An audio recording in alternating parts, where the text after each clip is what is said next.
Are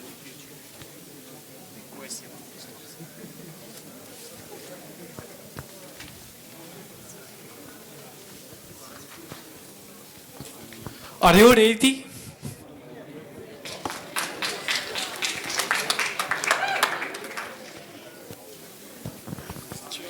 Oui.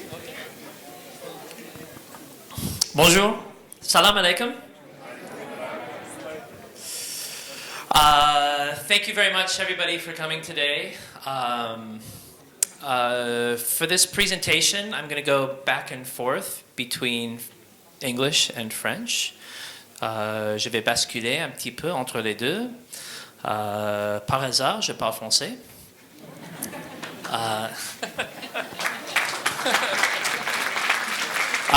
Même si j'ai été né en Californie et j'habite en Angleterre, je peux vous partager l'histoire plus tard. Je vais parler de la métamorphose du monde de développeur Salesforce. Et avant de commencer, un petit peu par rapport à moi. Est-ce que ça va marcher? Ça marche. OK. Je suis un directeur de l'équipe de relations développeurs. Relations développeurs, ça veut dire toute la partie de Salesforce qui font les blogs, les vidéos, les expériences à nos grandes conférences pour les développeurs. Il y a une équipe de les gens qui s'appellent Developer Evangelist et ça c'est mon métier.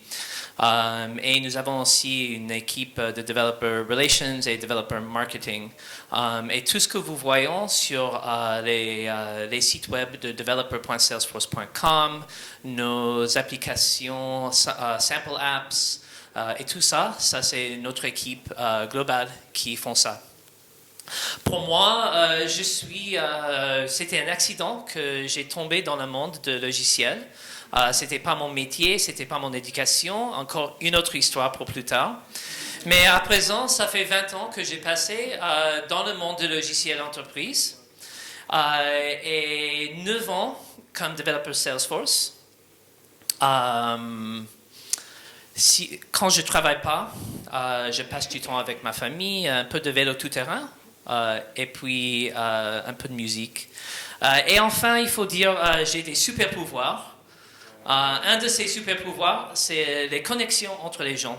Et je peux vous donner un exemple. Le mois de février, je suis venu à Maroc, à Casa, pour donner une présentation sur Lightning Web Components au groupe de développeurs.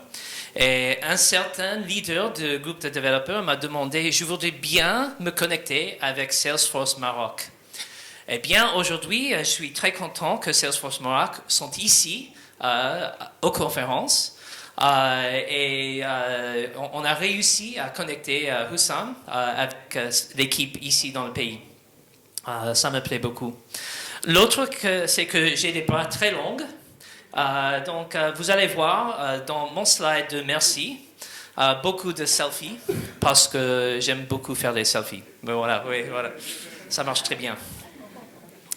Et vraiment, merci parce que pour moi, cette conférence, c'est un exemple de la raison que je fais mon boulot. En fait, sans vous les organisateurs, sans vous les volontaires qui travaillent aujourd'hui, sans vous qui assistent à cette conférence, nous ne serons pas ici. Donc c'est vous qui faites cette conférence. Nous sommes là aussi, mais c'est vous et c'est pour vous. Donc merci. To share that a little bit in English, the reason that we're here at these conferences is because of you. The leaders who bring these conferences together, the volunteers who work at the conferences, those of you who attend the conferences, you're the reason why we're here. And that's why we do our job. So thank you.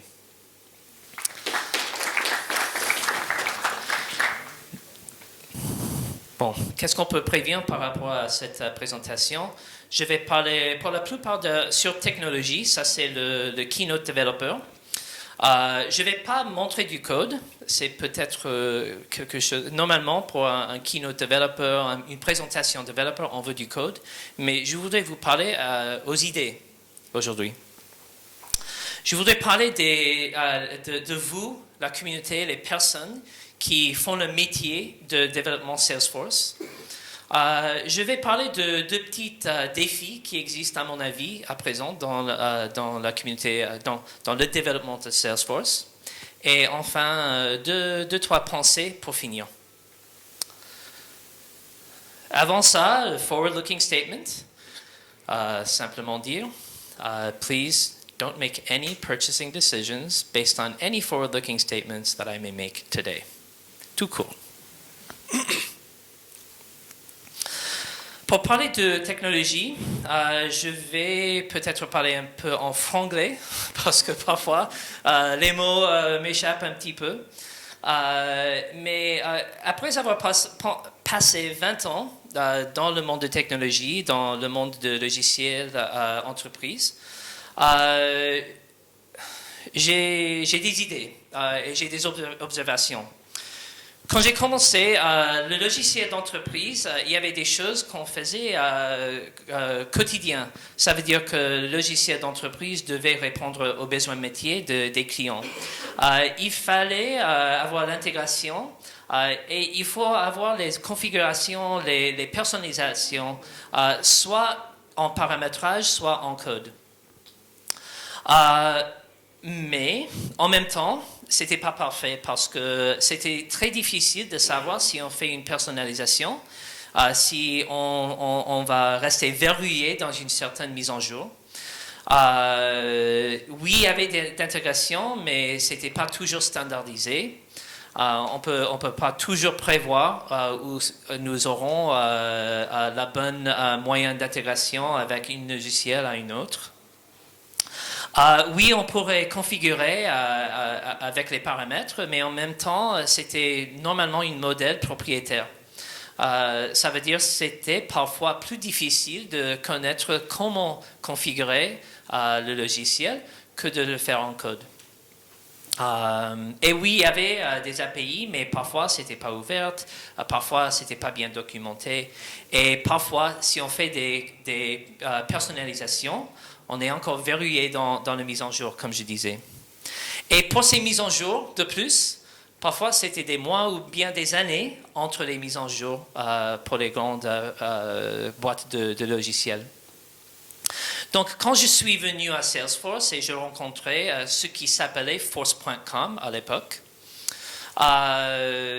pour moi, c'était une révélation parce que enfin, il y avait les configurations, ils marchaient, le code, ça marchait très bien, c'était compatible aux mises en jour en avenir, c'était 100% standardisé et il y avait 3 mises en jour par an. Donc tout ça, c'était vraiment différent de ce que nous avons à l'époque que j'ai joint Salesforce en 2010. Mais en même temps, c'était encore propriétaire et le modèle de programmation, c'était pas parfait. Et une des imperfections qui était la plus marquée, c'était que ce qu'on dit the source of truth, ça veut dire la vérité de ce qui était configuré, qui était codé dans le système, c'était dans le système de production. Et une grande raison pour ça, c'était parce que nous n'avons pas le support de toutes les configurations dans l'API de métadonnées. Ça, c'était l'état à l'époque. Mais en même temps, le monde de logiciel a aussi évolué. En 2001, nous avions le manifesto d'Agile. Et ici, pour la première fois, les informaticiens, les programmateurs ont décidé, il y a des idées qui vont nous donner la capacité de mise en jour le logiciel plus fréquemment, avec plus de fonctionnalités. Une autre nouveauté, c'était Git. Avant Git, il y avait vraiment déjà un mouvement de open source, ça existait. Mais avec Git, avec un système de gestion de version distribuée, on a pour la première fois un moyen de partager code qui était très facile, où nous pouvons avoir des vraies communautés entre les projets de code et sur les projets de code. Par rapport à JavaScript, nous avions jQuery qui a vraiment nous donné beaucoup plus de puissance dans les navigateurs et Node.js qui nous avons donné JavaScript au serveur. Et avant ces innovations, JavaScript c'était vraiment un blague pour les développeurs. On n'a pas pensé des bonnes choses par rapport à ce langage de programmation. Et après tout ça, il y avait aussi le mouvement DevOps.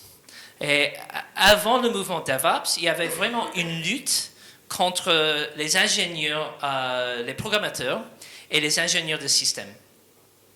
Ça veut dire que les programmateurs devaient livrer beaucoup de modifications de logiciels le plus vite que possible. Et les ingénieurs se concernent avec la fiabilité du système de logiciel. Et c'était comment dit-on, environment, c'était en ce monde, en cet espace, que nous avons vraiment une lutte entre les deux parties, les deux groupes.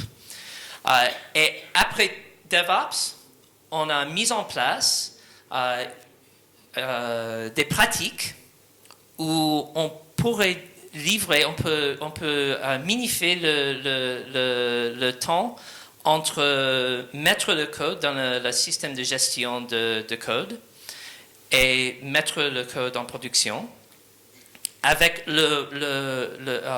avec la fiabilité qu'on veut que les ingénieurs système ont voulu. À cette époque, nous avons un moment où Salesforce, nous avons notre système de programmation, d'être développeur, mais les outils, les API, n'ont pas marché bien avec ces nouveaux outils et ces nouvelles pratiques de développement. Oui, c'est vrai qu'il y avait beaucoup de gens qui étaient dans nos partenaires, dans nos clients, qui ont fait des vrais processus de continuous integration, mais c'était toujours avec beaucoup d'efforts, beaucoup de travail pour le mettre en place. Et voici ce qui s'est passé il y a 3-4 ans, où nous avons regardé cette monde de développement de Salesforce et nous avons vu ce qui s'est passé dans le monde du développement et nous avons décidé qu'il fallait changer. Donc, je voudrais parler pour moi, certains changes, certaines modifications de la métier de programmation à Salesforce, pour moi, qui sont très importants. Ça, ce n'est pas une histoire chronologique, c'est thématique. Donc, ça veut dire, je commence avec JavaScript.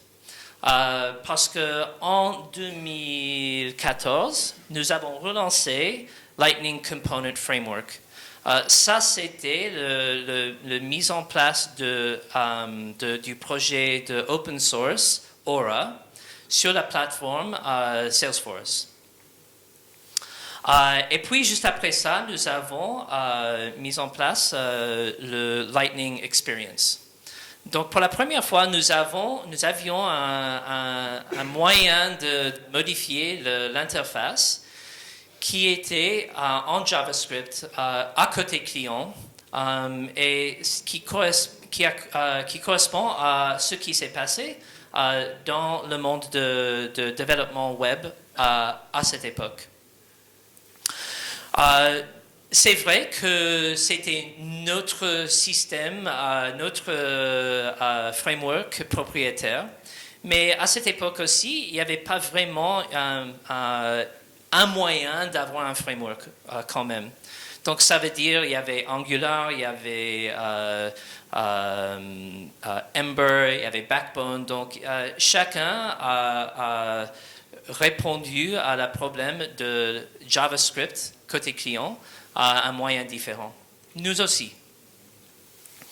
Donc, après les modifications et le renouvellement des navigateurs, les nouvelles fonctionnalités de ECMAScript 6, nous aussi, nous avons relancé cette année un nouvel modèle de programmation qui s'appelait Lightning Web Components. Et c'est ici où nous sommes aujourd'hui. Nous avons un moyen de personnaliser l'interface qui est non simplement comme les autres, c'est vraiment utilisant la fonctionnalité qui est sur, comment dit-on, cutting edge de web. Et c'est non simplement un projet pour que nous pouvons rester avec la technologie à présent. Nous sommes aussi une partie de les groupes TC39 et W3C.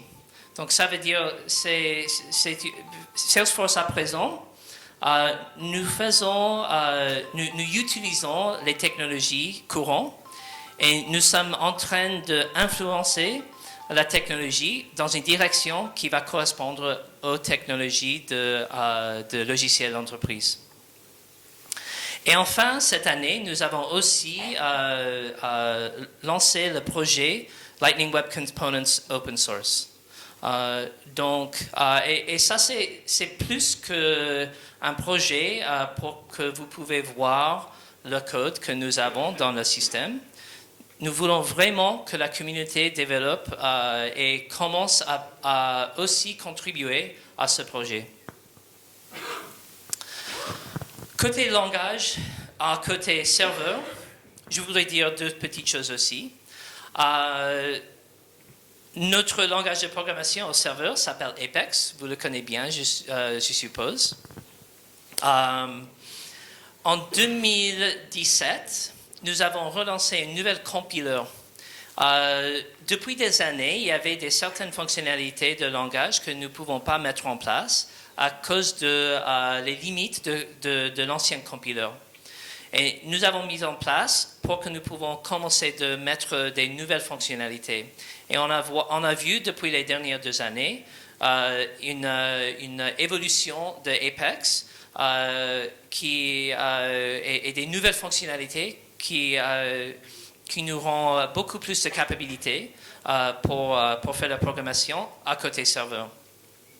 Et il y a une chose que j'ai rencontrée cette semaine. Je passe du temps sur les communautés en ligne. Un de ces communautés s'appelle, c'est une communauté pour le podcast qui s'appelle Good Day Sir. Ça, c'est un podcast de la communauté Salesforce. Et dans la communauté en ligne de Slack, Chris Peterson, qui est le product manager pour Apex, a dit ce petite chose. Stability is my #1 product feature right now. Is it kind of boring? Yeah, but it's needed. We need a solid foundation. Et pour moi, c'était vraiment quelque chose rassurant. Parce qu'on voit ici le chef de produit qui dit nous allons, vous pouvez comme développeur rester sûr que Apex va continuer d'être une partie très importante de plateforme.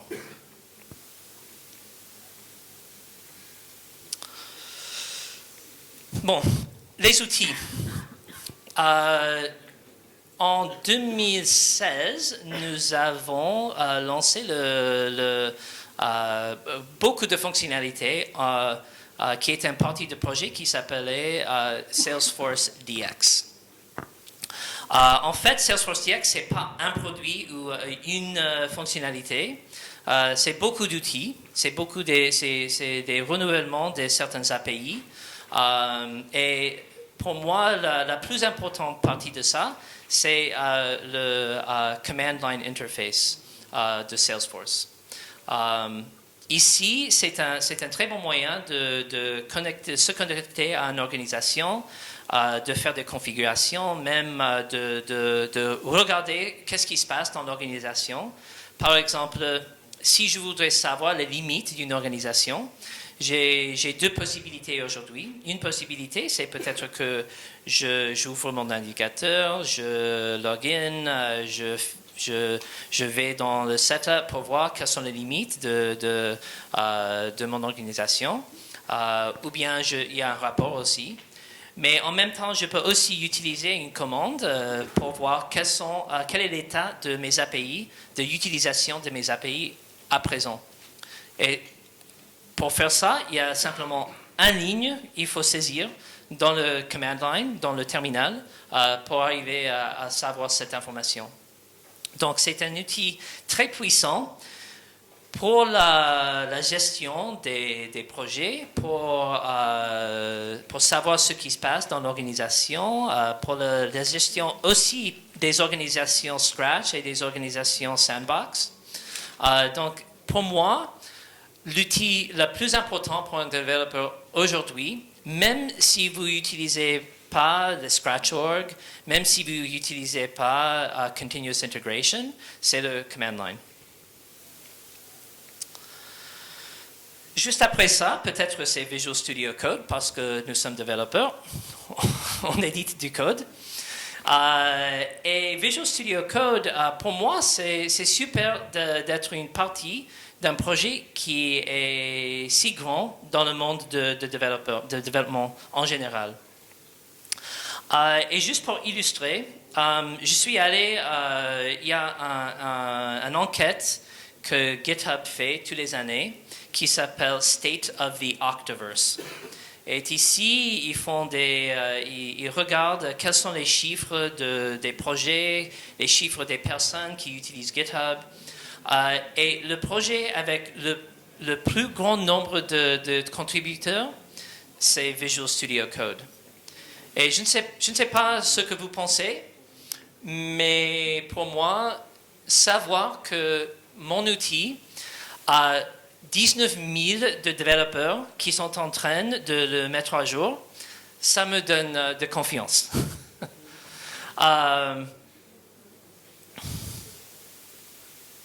Et aussi, Visual Studio Code, c'est un moyen de se connecter avec une organisation sans savoir comment utiliser le command line. Donc, si vous ne le connaissez pas, si vous n'êtes pas confortable d'utiliser le command line, Visual Studio Code vous donne un moyen d'accéder à ces commandes qui est plus facile et peut vous donner accès à certaines commandes qui sont aussi importantes. Okay. J'ai parlé de cette manque de l'API de métadonnées.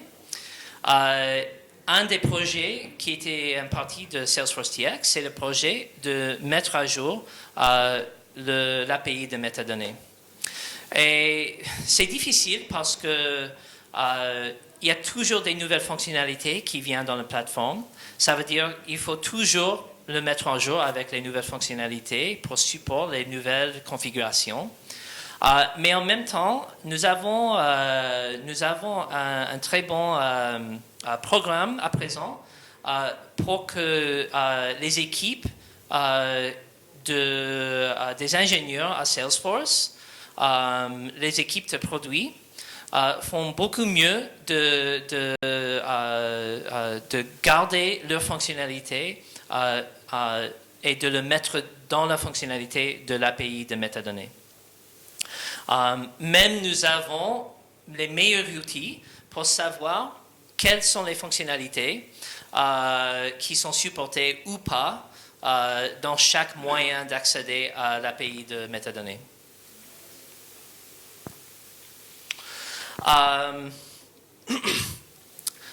Avec le croissance de DevOps et Continuous Integration,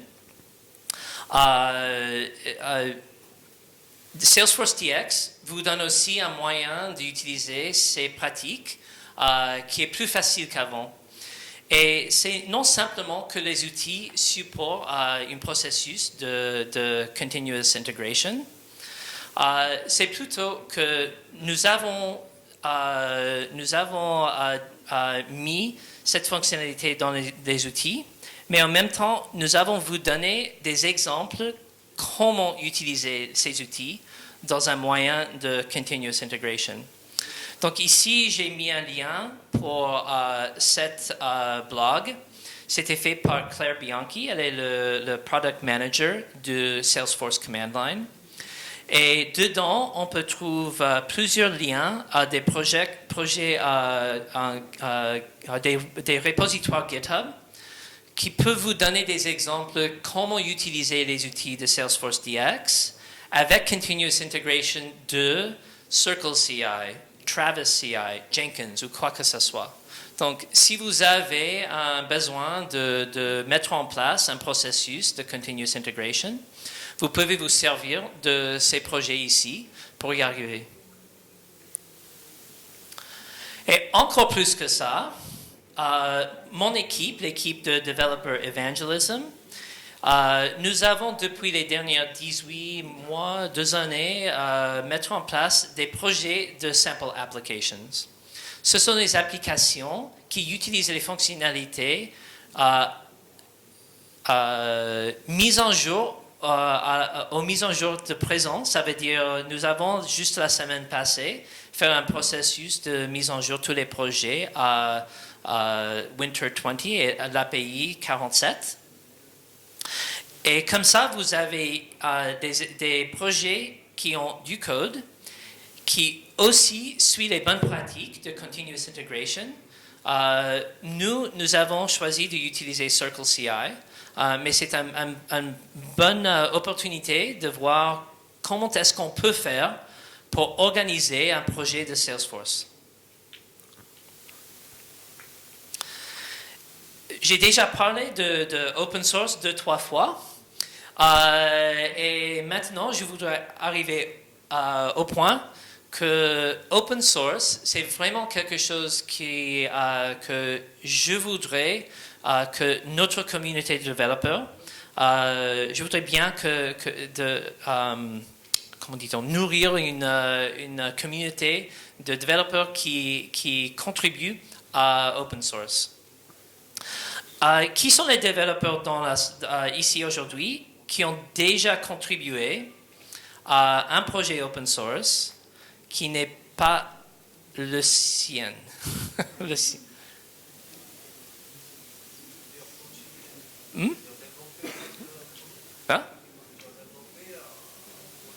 Oui, oui, oui. Ouais. Parce que si c'est quelque chose que vous avez fait déjà, je voudrais vous inviter de regarder ces projets ici. En vérité, il y a peut-être une douzaine de projets qui sont disponibles aujourd'hui, qui sont des projets de Salesforce, open source, où nous vous invitons à donner des contributions. Mais je ne voudrais pas vous donner une douzaine de possibilités. J'ai choisi ces projets ici parce que ce sont des projets qui correspondent à choses que j'ai déjà parlé. Donc, par exemple, le premier, ça c'est l'organisation de tous les sample applications lesquels j'ai parlé. Le deuxième, c'est le projet de Salesforce Command Line. Le troisième, c'est le projet de Visual Studio Code Plugin. Et le dernier, ça, c'est le projet de Lightning Web Components Open Source. Donc, si vous êtes développeur de JavaScript, si ça vous intéresse, si vous préférez les outils de command line, si vous aimez les outils comme Visual Studio Code, ou si vous êtes plus Salesforce Developer et voudrez savoir ce que nous faisons dans notre projet, je vous invite d'aller là-bas, regarder, se rencontrer le projet, et puis si vous voyez un manque, si vous avez une idée, vous pouvez nous contacter dans les repositoires de GitHub et nous dire qu'est-ce que vous pensez de ce projet, qu'est-ce que qu'est-ce que vous voudrez faire, et si vous avez un pull request, allez-y.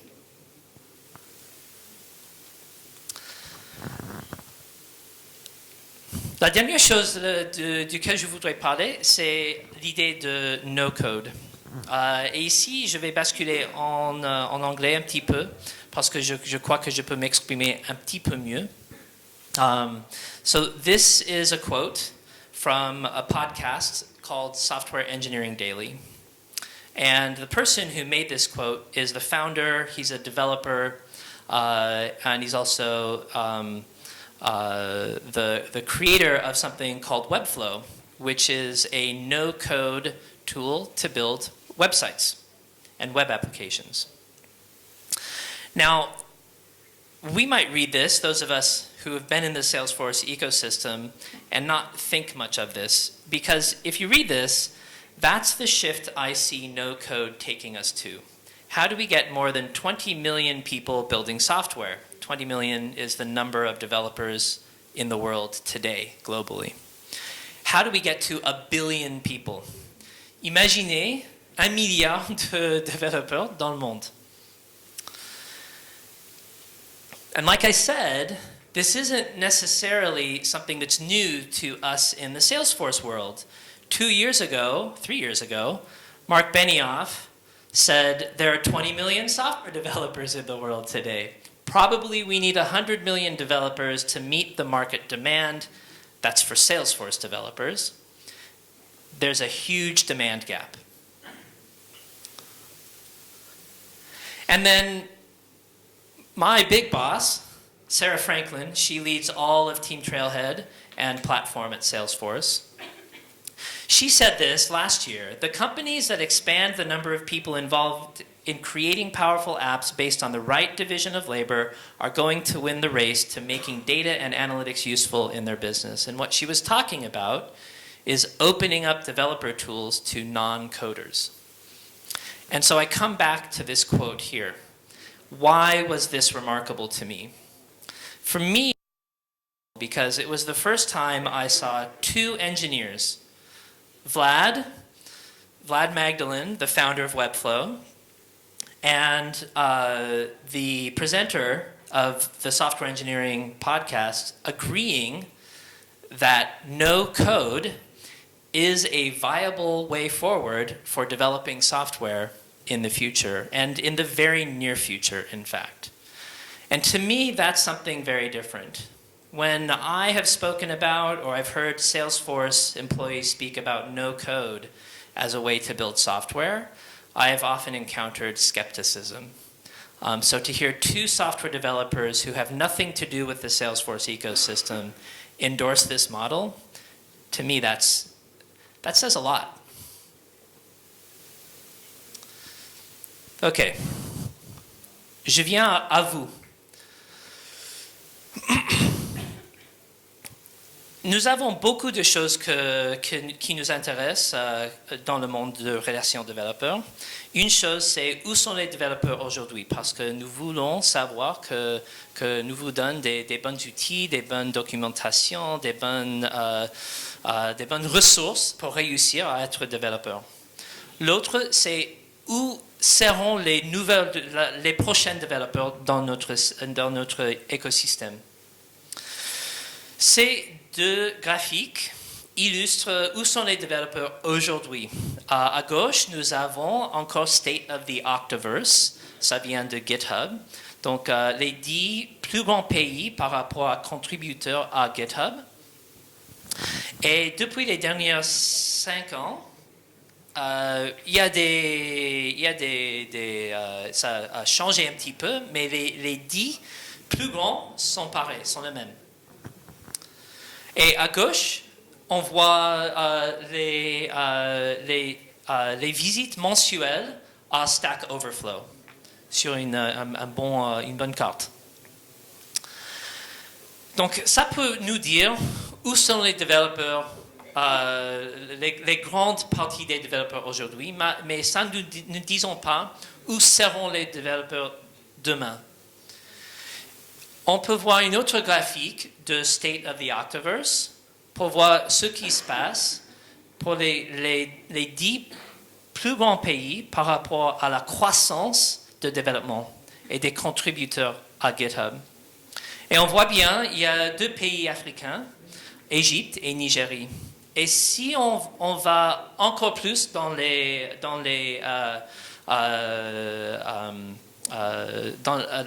l'enquête de GitHub, on voit de chaque métrique le nombre de projets, le nombre d'organisations et tout ça. Il y a toujours 2-3 pays africains dans les listes des pays qui ont la plus grande croissance.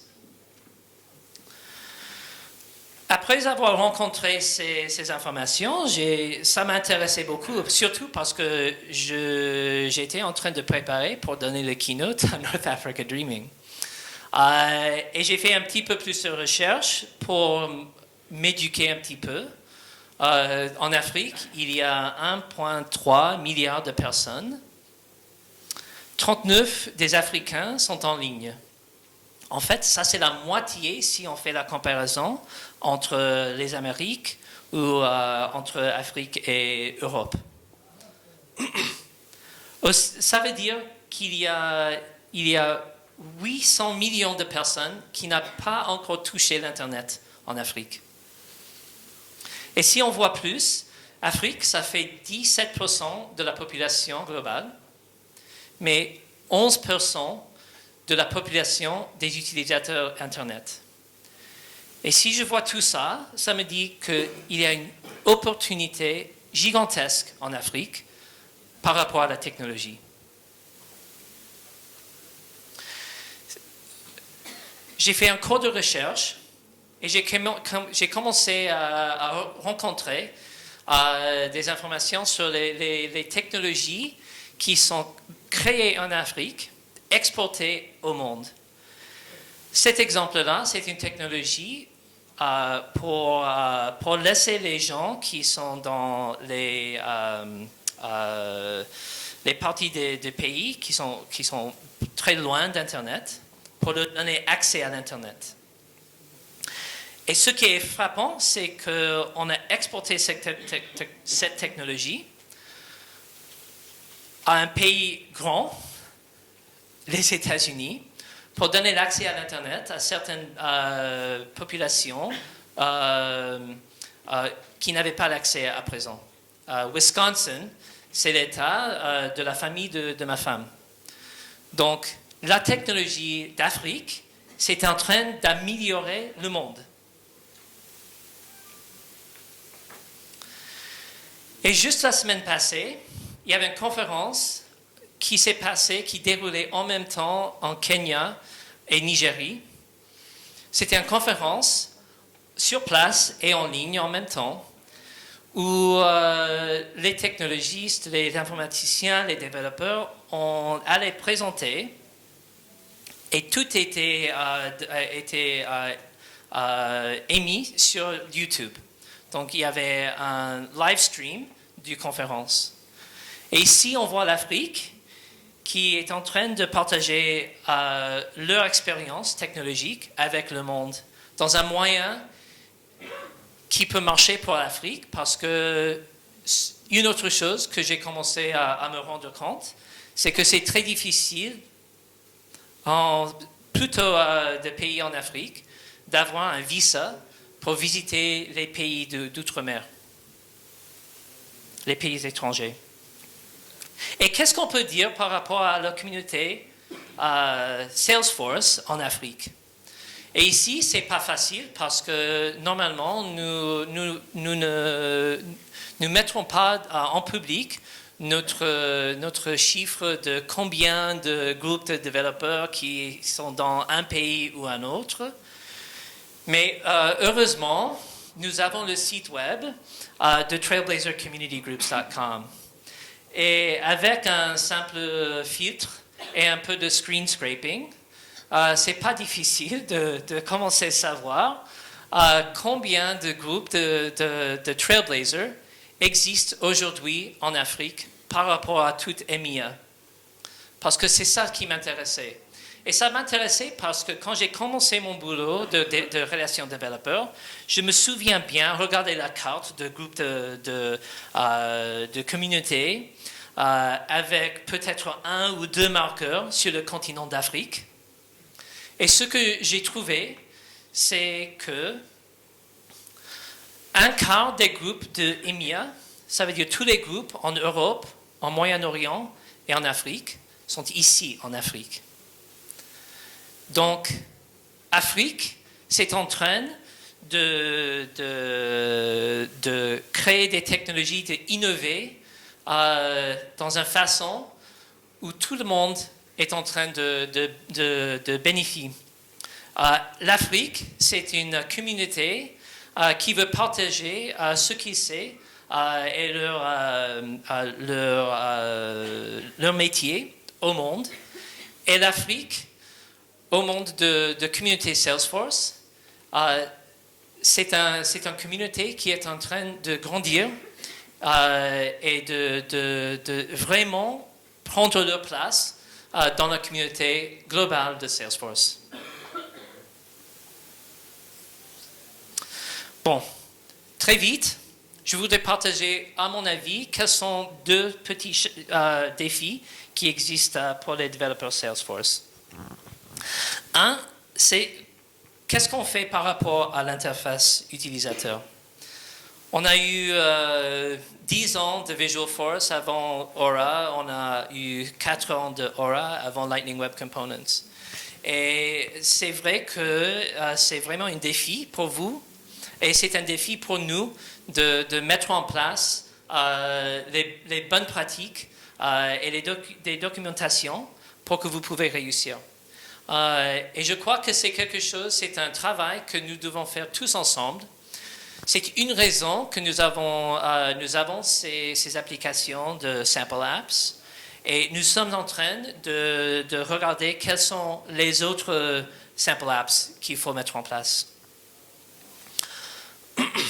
L'autre, c'est le renouvellement des patterns de développement de Salesforce.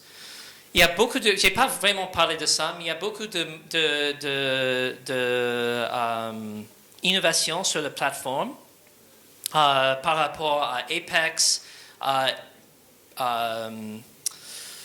Platform Events, Enterprise Messaging, tout ça, ça change, ça modifie le moyen d'accéder à Salesforce pour un développeur. Donc, il y a beaucoup de places où je vois il faut mettre en place des nouvelles patterns de développement pour les développeurs Salesforce. Et je suis un peu en retard, donc juste pour finir, 2-3 pensées. Je ne peux pas vous prévenir ce qui va se passer à l'avenir. J'ai déjà dit forward-looking statements. Mais on peut voir ce qui s'est passé dans les mises en jour récentes. Et ce qu'on voit, mise en jour après mise en jour, c'est les renouvellements, les améliorations des langages de programmation. On voit aussi les outils qui aussi sont mieux. Et on voit aussi la modification de comment nous faire notre code. Donc, ça veut dire des codes qui correspondent aux événements, par exemple. Et si on regarde ça dans le passé récent, on peut voir que normalement, ça va être quelque chose qui va continuer. Une question qui me vient toujours, c'est qu'est-ce qui est la plus importante chose d'apprendre aujourd'hui? Et pour ça, je peux dire 2 choses. Des langages modernes et les pratiques modernes de développement. Et tout ça va vous donner le métier qu'il faut pour devenir développeur de Salesforce. Et enfin, parce que en préparation de cette présentation, avec mes recherches, avec ce que j'ai appris, l'Afrique m'a frappé. J'ai trouvé que l'Afrique, c'est un continent qui est énergétique, qui est innovant.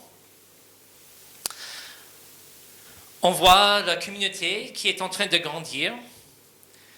Et donc, la seule chose que je suis sûr, c'est que l'Afrique, le futur, c'est vous.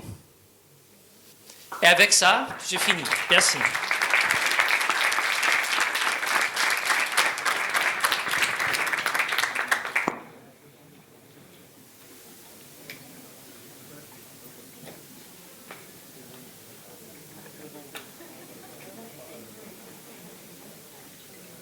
On fait une pause café.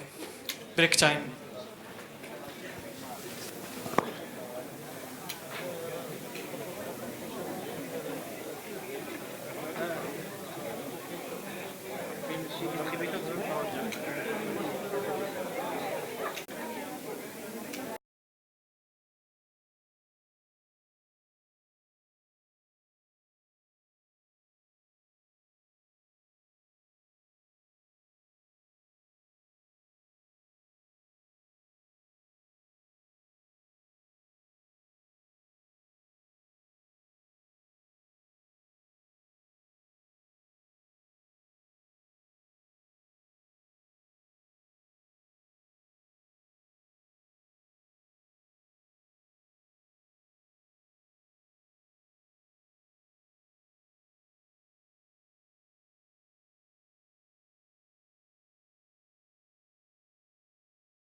Christy.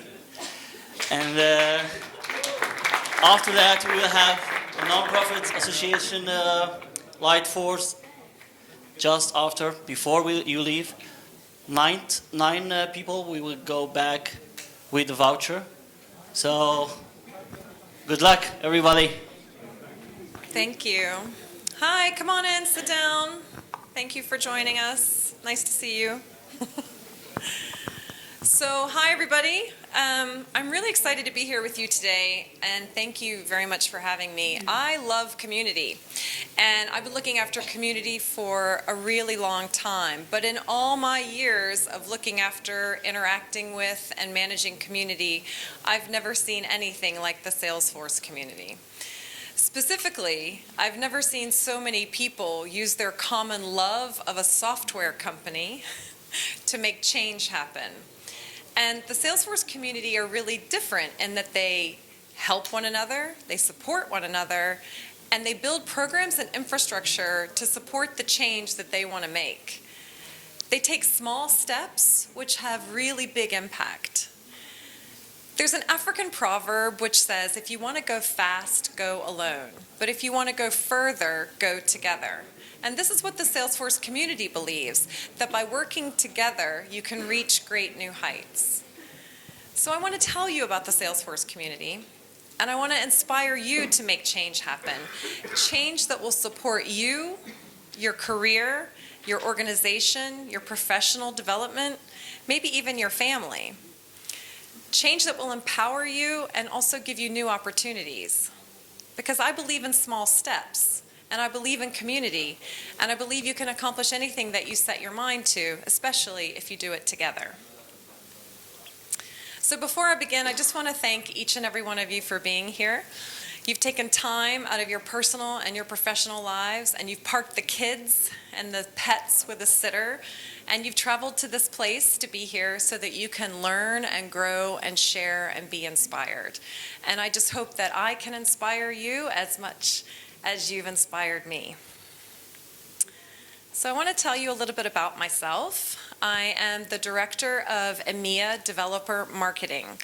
And I'm not on the Salesforce community team, but we work really closely together. And I'm like their cousin in our Salesforce family tree. And I'm based in London, where I've lived for 20 years, but all the Moroccans that I have met so far have been able to completely identify the fact that I don't have a British accent. And that doesn't happen in Europe. They all think I am British. And so I have the honor to tell you that I am American, but I've been living in the UK for 20 years. And working at Salesforce now is a bit like coming home for me, because I joined the CRM industry when it was in its infancy 25 years ago. That's a really long, most of you haven't been alive that long, but I have. I hold an advanced degree or certificate in community management, and I'm a developer relations junkie.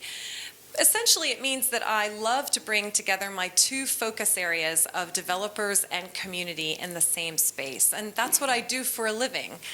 And it's really an exciting role. I live with my husband and my super cool 14-year-old, and it's amazing how welcoming the Salesforce community has been to my family. And in fact, this picture of us was taken at the Spanish community conference this year called Dreamin. Julio.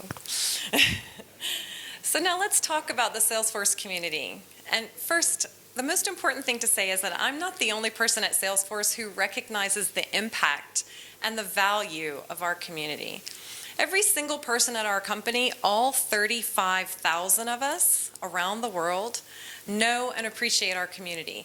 And that appreciation manifests itself in a number of ways, but it starts at a foundation level.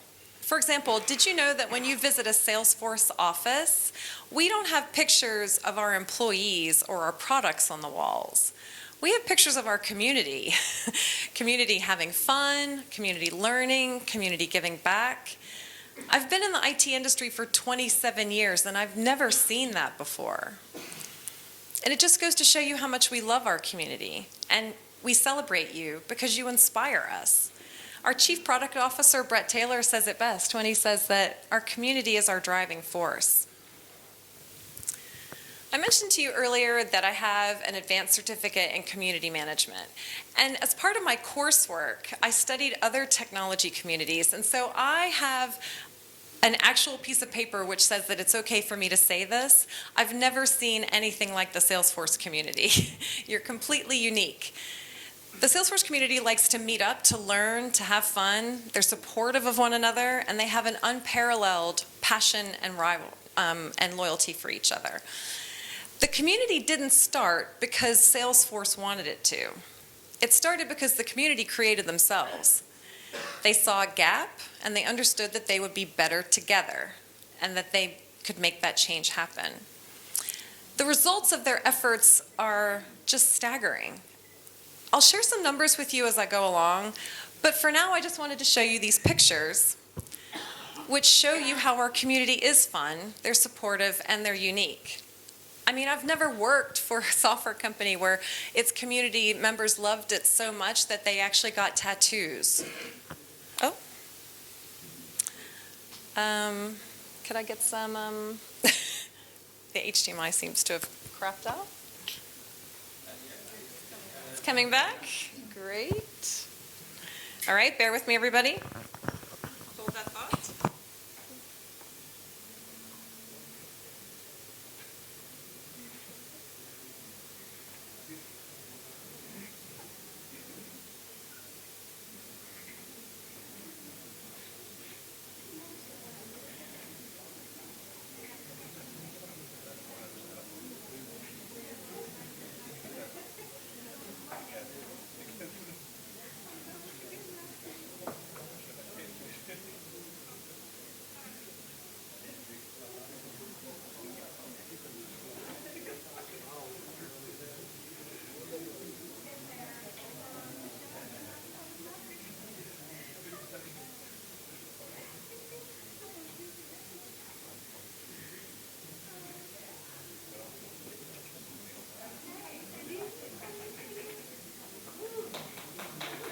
Thank you, thank you.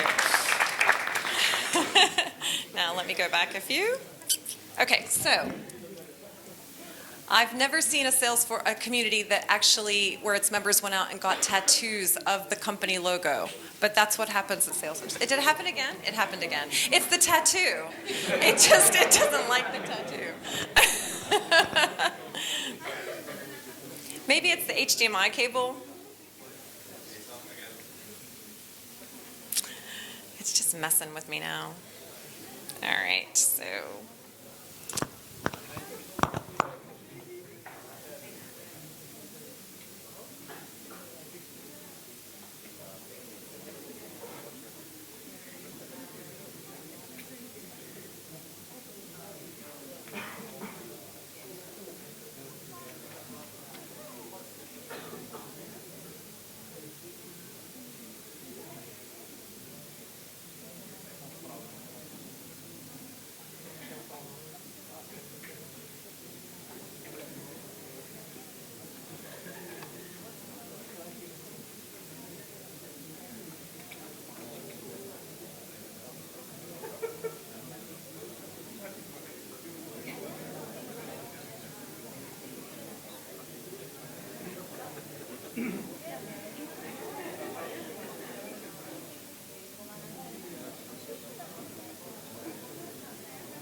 Yeah.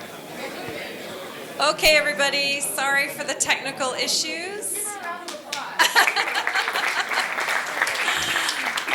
I'm not going to touch anything, and hopefully that will help. So in any case, the community's great, and I want to talk to you a little bit more about them. So I mentioned that the Salesforce community is full of people who saw a need for change and then acted on that change. But Salesforce has helped those efforts by building infrastructure and programs for the community to use and to bring them together so that they can talk together more easily and they can work together more easily. And I want to showcase some of those programs so that you know what's available to go out and maybe get involved with. So I first want to tell you about our answer site, and it's a place where you could go when you have a question that you need answered about using or managing or building on or developing on the Salesforce platform. There's a 100% response rate, so every question gets answered, and over 80% of the answers come from our community, so people just like you. So I recommend that you sign up, you ask a question, or you give an answer, because it's a great place for you to go and get help. Next, we have our ideas site. Now, anyone who went to Scott and Carly's session earlier today found out more about the ideas site there, so I won't talk too much about it except to say that they are doing a fantastic job rebuilding it and redesigning it, so it's going to get even better. But this is a place where you can go and suggest a new feature or product roadmap idea that might actually get implemented. Mallory told you this morning that we have over 1,000 worldwide community groups. And these groups are created by the community, and they can be online, like a virtual event, or they can be in person as well. And the groups are bound together by a single interest, which is Salesforce, and people can meet and learn and share and build their networks there, and maybe even find a mentor. The groups cover every subject from beginning to end, so data capture to Salesforce DX, from admins to developers, from equality to women in tech, even Dreamforce parties. Joining a group is a great way for you to find local people just like you who share that common interest. And you'll find that the community members there are authentic, so they can be themselves, and they're supportive, and they're always willing to give you advice or insights. The community is a place of welcome. This program was actually started by a customer that asked for funding to support a meetup, and Salesforce was the topic. It's a perfect example of a community member seeing a gap and filling that gap with a great idea that benefits everybody. It was a really small step that's led actually to where we are here today, sitting in this room on the African continent for the first time coming together as a Salesforce community. And I'm looking at this map, and I'm seeing the continent of Africa, and I'm seeing a lot of opportunity here. We need some more representation, right? It's a big country to fill. So that brings us to the community conferences where we're sitting here today. Now, the community conferences were dreamt up by an MVP named Eric Drushfield, and he was on my screen. He's there, he's back. Thanks, Eric. And he had the idea to ask for funding to support a community conference. With his one single idea, we now have more than 30 of these conferences worldwide, and that's why we're all here today, Eric's small step. So now I want to tell you about our MVP program. It's really one of the most coveted positions that you can accept or get brought into as a Trailblazer community member. It recognizes the top 1% of our community members for their expertise, their leadership, and their ongoing contributions. They're nominated by the community, so people just like you who see somebody doing something amazing can nominate a person to be an MVP. And we reward them for their excellence. We give them free training and certifications. We give them free premier support. We give them special access to our product teams. And we give them opportunities to provide feedback to help make our product better. So every single one of our MVPs, all 200 plus of them, have a different area of expertise or specialist subject or even type of activity that they do. So I recommend that you look at this website at the bottom there. Just search for Salesforce Trailblazer MVPs. And you can find an MVP that inspires you and follow that person on social media. Watch a video they've recorded. Check out their blog. Find out why they are who they are and what they do to make and empower other people. And of course, here in this room, we have a few MVPs. Anybody want to point some out? There he is. Okay, we've got a couple more. Where's Phil? I told him he had to be here. There he is. And Megan, is she here? I think oh, there she is. Oh, and Fabienne, thank you very much. So, find your friendly local MVP and say hello. Okay, now that I've shared with you some of the community programs, I really want to share with you some stories. Stories of people just like you who took a small step and they're making a really big impact. First up is my friend Paul Ginsberg. He's a Golden Hoodie winner. Do you guys know what the Golden Hoodie is?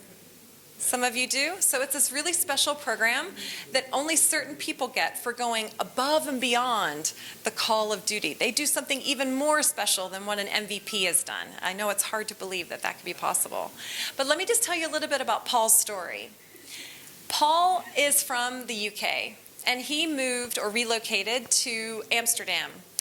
And so he's an immigrant. And I wanted to start with his story because it begins the way that so many of our own stories do, with a tale of starting over.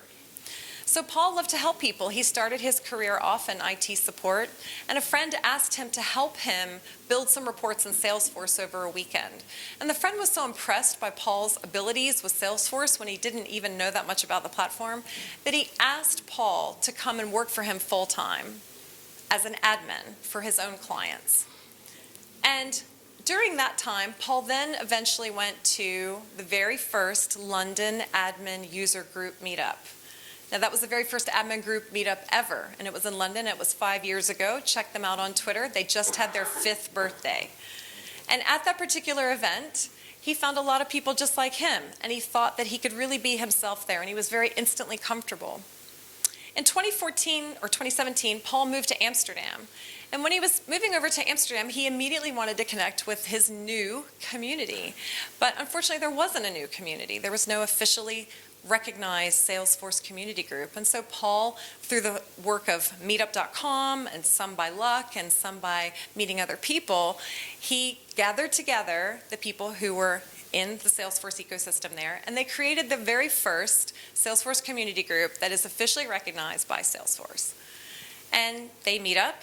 They have fun together, but that's not all Paul did, because then he saw an opportunity to fill another gap, which is to have the very first community conference in the Netherlands, and that's called Your Leiden, and they had their Your Dreamin, and that happened this year for the very first time. But that wasn't the only gap he decided to fill, because he also thought that community leaders need more information and knowledge and ideas about how to be better leaders. We all need to learn and grow. And so Paul and his friends created the very first community leader conference called Your Leiden. Now that's a whole completely different type of event. We didn't tell Paul to do any of these things, and he's now done 3 massive things. So his small step has led to huge change, and his commitment to the Salesforce community is impressive, and it's clear to see now, I hope you can agree with me, why Paul won that Golden Hoodie Award. Next person I want to introduce you to is Maritina Sembelis. So Maritina took a really small step that's having big impact now. She joined a company called DataDwell, and she was the only person in her organization who did her job. And she didn't know really how to do her job, and she couldn't go to anybody else to ask for advice on how to do it. So she figured there must be people out there just like her, kind of wondering where to start and who to talk to. So she created the very first ISV meetup.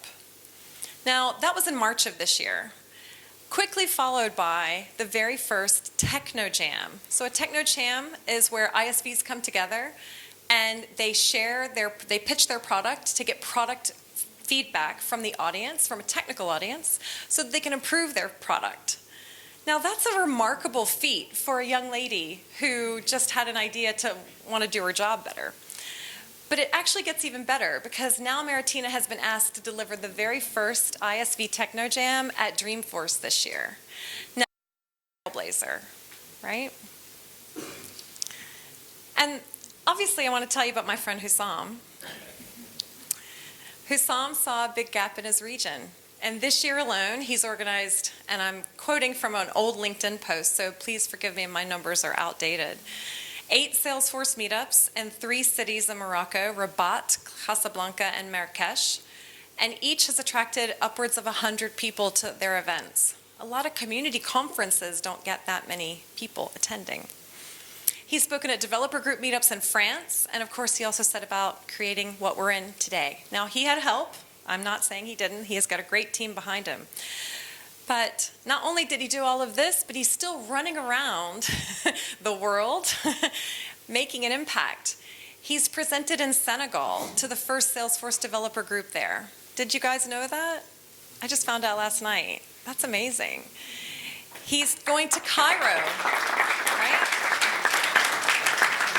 He's doing the same thing in Cairo. And not only that, he just held the very first Salesforce Saturday in Africa last weekend in Rabat City.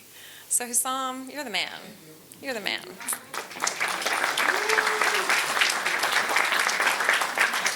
So do you see what I'm saying? It's small change, but it has big impact.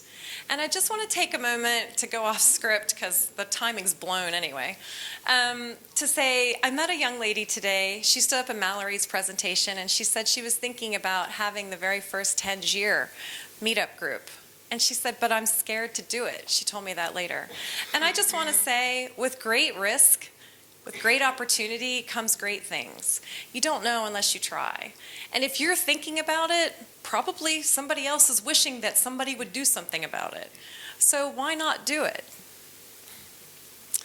So I've given you the stories of my 3 amazing trailblazers, and there's hundreds, thousands more, but I just picked my favorite 3 who happen to be my personal friends. Now, what do they all have in common with each other? They saw a need for change. They conceived of an idea, they believed in the idea, and they achieved the idea. And when I was finishing up writing this presentation, I was looking for a way to summarize that in a beautiful way. And then community member Will Turner in the UK tagged me in this tweet. And it says exactly what I was thinking to say. Conceive, believe, and achieve. Because the Salesforce community isn't just about people, it's about power. It's about connections, and it's about action. So I hope that I've convinced you that the Salesforce community is incredible, and it's a place that you can grow and thrive and succeed. And I've compiled some resources here for you, and I'll just tell you about them. So, it might come back, I'm not sure. The first thing I would like you to think about is to go to Trailhead. We even have a module on the Trailblazer community on Trailhead. I mean, that's kind of like the snake eating itself. But in any case, it's fantastic. And obviously, Trailhead is our free online learning platform where you can get, yes, thank you, Peter, you can give it a try, where you can get all the information you need to learn how to build and grow on the platform. So I recommend that you do that. Thank you, Peter. That's great. Perfect. Well, we'll see how it goes. I think it's the cable. Thanks, Peter. That's great. So next, I would recommend that you follow us on Twitter. So Mallory recommended earlier today that you talk about that you get on Twitter. Is anyone on Twitter? Are you guys on Twitter? There's a few of you. Okay, so maybe it's not a thing here in Africa. Maybe it's not a thing here in Morocco, but I recommend that you do it. Mallory recommends it as well. It is the place where you can find people. And obviously LinkedIn is a fantastic resource as well. Thank you, Peter. Find a community group. So obviously go to trailblazercommunitygroups.com. Now, I showed you a picture earlier of the African continent looking a little dry when it comes to Salesforce groups. But you know what? You've got a fantastic leader here who can help you start your own group if you want to find one. If you can't find a group that believes in what you do or is near you in your home, think about creating one. And maybe even connect with Hussam to ask him how he ran his own first Salesforce Saturday. Like, what do you need to do that? Do you just need a venue? What are the ideas that he can share with you? What are the connections that he can help you make? Obviously, I'm putting a lot on Hussam now. But do give it a thought, because with great opportunity comes great reward. Thanks, Peter. So the power's in your hands, basically. Mallory told you this morning the same thing, and I'm gonna go over it one more time. You know, when I was asked to present at this event, I said to Mallory when we were talking about this. What an amazing opportunity this is to be standing in this room in front of all of you right now, because you're at the beginning of an incredible journey. And I can't wait to see what you do next. Every journey starts with a small step, and I've told you about some amazing small steps. And I really hope that you think to yourself, what kind of small step can I have? Maybe it's not creating something brand new. Maybe all of that sounds really big to you, and that's fine. But maybe do something really small. If your passion is saving the ocean from plastics, or it's teaching 9-year-olds how to read, why not do that? Right? Go out and do that, even if nobody's doing it with you, because you never know what spark you're going to create in someone else, and you never know what opportunities you're going to give yourself. I mean, even me being here today, I took a small step, and look where I am. And that's a tale for another time, and I'll tell you some other time over a couple of glasses of wine. Mallory got it all last night, bless her. So this is the best moment for me.